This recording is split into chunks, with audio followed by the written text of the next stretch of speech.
Programa 13. Temas para comprender el periodo 5. En Europa, a partir del surgimiento de la Revolución Industrial, las fábricas necesitaron grandes cantidades de materias primas para producir mercancías, así como mercados para vender sus productos. ¿Recuerdan qué son las materias primas? ¿Dónde creen que podían abastecerse de ellas los países industrializados? Anoten en su cuaderno una breve respuesta a estas preguntas. A lo largo del programa, elaboren una lista de las materias primas que se mencionen, el país donde se encontraban y la actividad a la que estaban destinadas. La fuerte competencia económica, el desarrollo científico y tecnológico y la gran demanda de materias primas llevaron a las potencias europeas a buscar nuevos territorios y consumidores en otros continentes. El proceso de expansión europeo, iniciado con el descubrimiento de América, se reactivó debido a las necesidades generadas por la industrialización. Las principales potencias colonizadoras en el periodo comprendido de mediados del siglo XVIII a mediados del XIX fueron Gran Bretaña y Francia.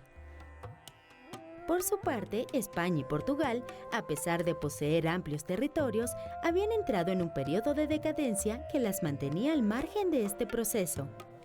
Los británicos mostraron su supremacía en el mundo, al establecer en este periodo posesiones tanto en África como en Asia. La India se convirtió en su principal colonia, siendo conquistada a finales del siglo XVIII. Hacia 1850 aportaba una enorme cantidad de recursos como algodón, maderas y minerales a la industria de esta nación. Mientras tanto, Francia buscaba imponer su dominio en África. En 1830 conquistó Argelia y posteriormente se extendió a Asia al establecerse en Indochina. ¿Qué recursos eran los que más les interesaban a las potencias del siglo XIX? Inciso A, las especias. Inciso B, los metales. Inciso C, el petróleo. Elijan una respuesta ahora. Entre los recursos que más interesaban a las potencias europeas estaban los metales como el oro y la plata, ya que eran fundamentales para el intercambio comercial del periodo. ¿Eligieron esta opción? En la primera mitad del siglo XIX, las potencias europeas cubrieron su necesidad de metales a través de sus colonias africanas y de la explotación minera en el continente americano. Con el surgimiento de las naciones hispanoamericanas, Gran Bretaña acaparó la extracción de metales en la región, sustituyendo a España y Portugal. Las actividades mineras a lo largo del siglo XIX contribuyeron a la incorporación de estos países al mercado económico mundial. Los principales abastecedores de metales en América fueron de hierro Venezuela, de oro Brasil y de plata México y Perú.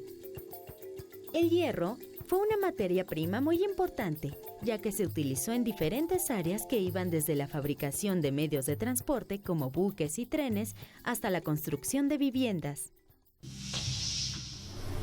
Uno de los principales intereses de los europeos en África fue la extracción de diamantes y oro. Recuerden ir anotando las materias primas que se mencionen, su país de origen y la actividad a la que estaban destinadas. En la primera mitad del siglo XIX, una buena parte del territorio africano se convirtió en colonia británica. En la colonización del continente africano también participó Francia. ¿Qué países fueron colonizados por una y otra nación? Los recursos que despertaron el interés del expansionismo europeo en Asia fueron principalmente los textiles como la seda y el algodón, el control de la producción de té y el suministro de trigo, aceites y minerales para la industria. Hacia mediados del siglo XIX, Gran Bretaña administraba varias colonias en Asia.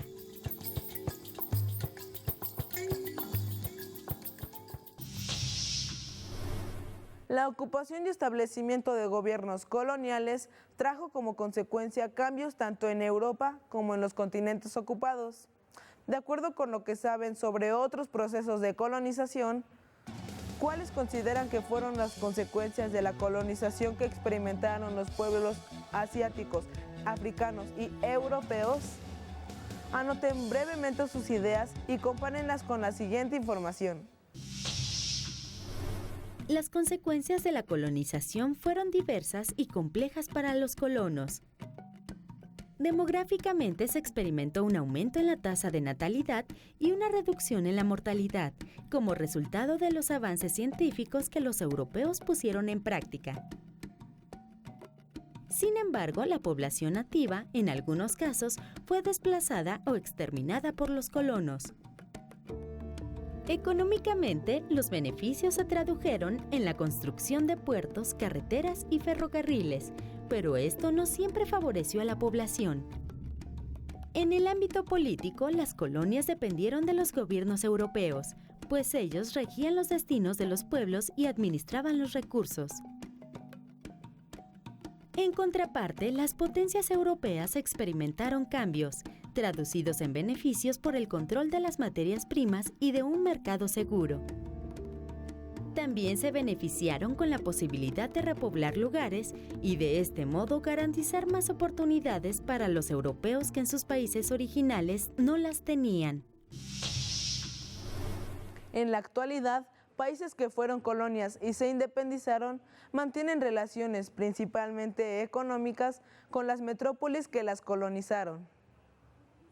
Utilicen la lista que elaboraron a lo largo del programa para ubicar en un planisferio las posesiones de Gran Bretaña y Francia hacia mediados del siglo XIX. Indiquen el tipo de recursos que obtenían de ellas mediante una simbología. Revisen en grupo las respuestas a las preguntas.